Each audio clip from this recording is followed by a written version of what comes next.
Corné, thanks for your time today. What are health taxes and why do we need them? Typically, they are based on products that are perceived and experienced to be negative for people's health.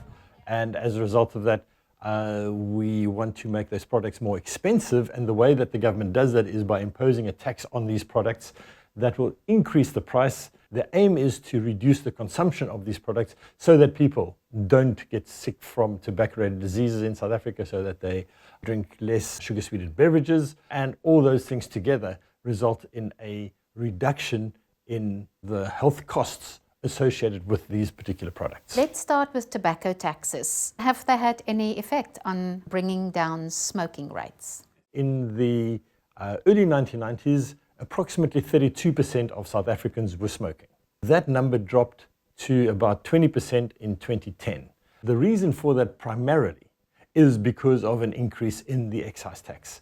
Tobacco is highly addictive, and tobacco is very difficult to quit. But what we have seen over that extended period of time, that many people have in fact quit, and a large number of people have not started smoking because cigarettes have become far more expensive over that period, especially from the mid-1990s through to about 2010. But how do you know it wasn't the anti-tobacco legislation that was introduced in the 90s as well? Legislation makes smoking socially unacceptable. It creates an environment in which non-smoking is the norm and smoking is out of the norm.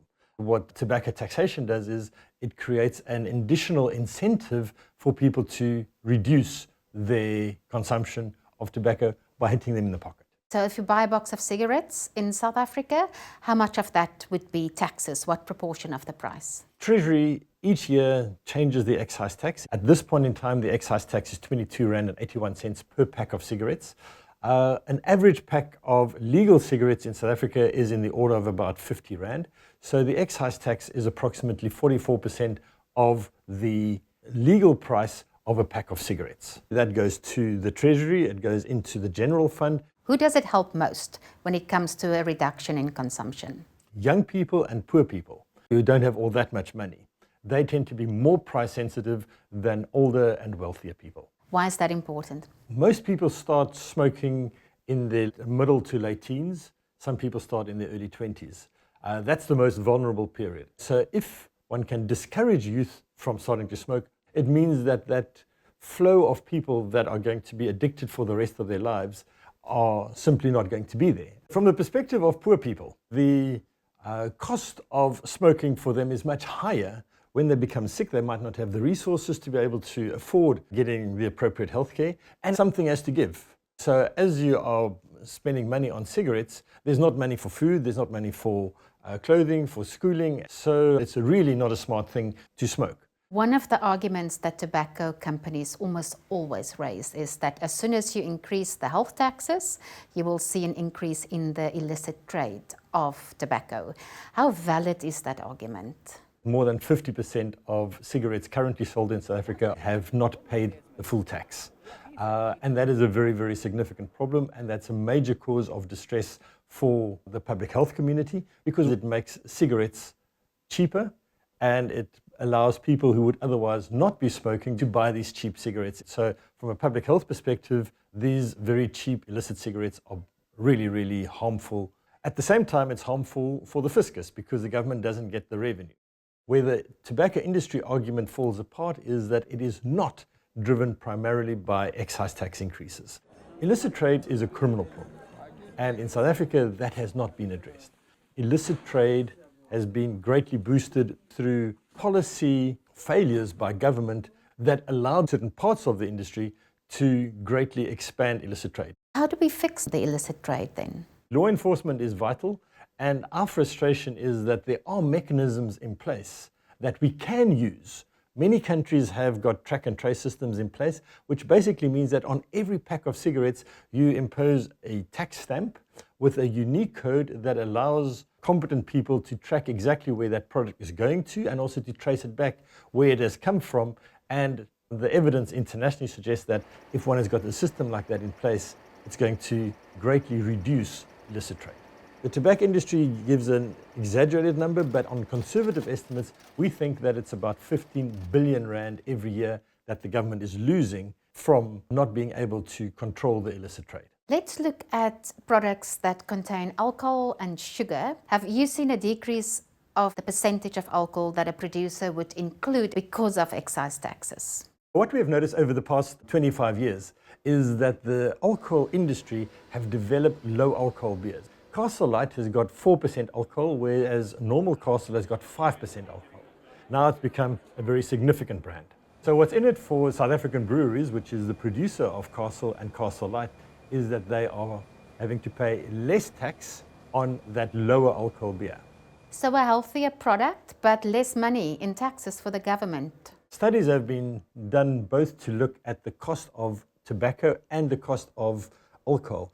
And all those studies consistently find that the cost of these products to society is much greater than the revenue that the government gets in the form of excise tax. Let's look at sodas that have a lot of sugar in them. So we have a very interesting tax on sugary drinks. Before this tax was implemented, many of the sugary drinks, especially the sodas, were having a sugar content of approximately 10, 11, 12 grams of sugar per 100 milliliters of beverage. Because the excise tax is levied on the quantity of the sugar, many of these companies have reformulated their products to reduce the sugar content. The way that the sugar tax works is that the first 4 grams per 100 milliliters of beverage is exempt. So if you look on the nutrition label on your carbonated drink, you will probably find that the amount of sugar is 3.8 or 3.9 grams per 100 milliliters. That's not coincidental. The reason why it's 3.8 or 3.9 grams is it's below 4, and that means that the producer of this product does not have to then pay excise tax. So what the excise tax has done, it doesn't raise revenue. It forces or encourages behavior change on the producers. They have reformulated their products such that their products contain less sugar. Has it resulted in fewer people buying those drinks? Some studies have shown that there's been a decrease in the quantity of sugary beverages that have been consumed in South Africa. Similarly, in other countries, specifically Mexico, which also introduced this tax a few years before we introduced it in South Africa, there's been a significant increase in the quantity of water that people have consumed, and there's been a modest decrease in the quantity or the volume of sugar drinks that people have consumed over there. Are those healthy ingredients that they replace the sugar with? Usually it's artificial sweeteners. I know that there's a significant debate going on amongst nutritionists. Has this been a move in the right direction or has it not? So if we get more health taxes, we have more money to use for health. What guarantees do we have that that money will be used for health? National Treasury says we want to put all the money into a general pot. Then that's a negotiation between the different ministries and the National Treasury before the budget gets read in February of each year. These health taxes are supposed to be used to improve the country's health. Why can't you just ring fence it? Treasury doesn't like it. The general feeling is that you don't want to build unnecessary rigidities into a budgeting process. Corné van Walbeek, thanks very much for your time today. My big pleasure.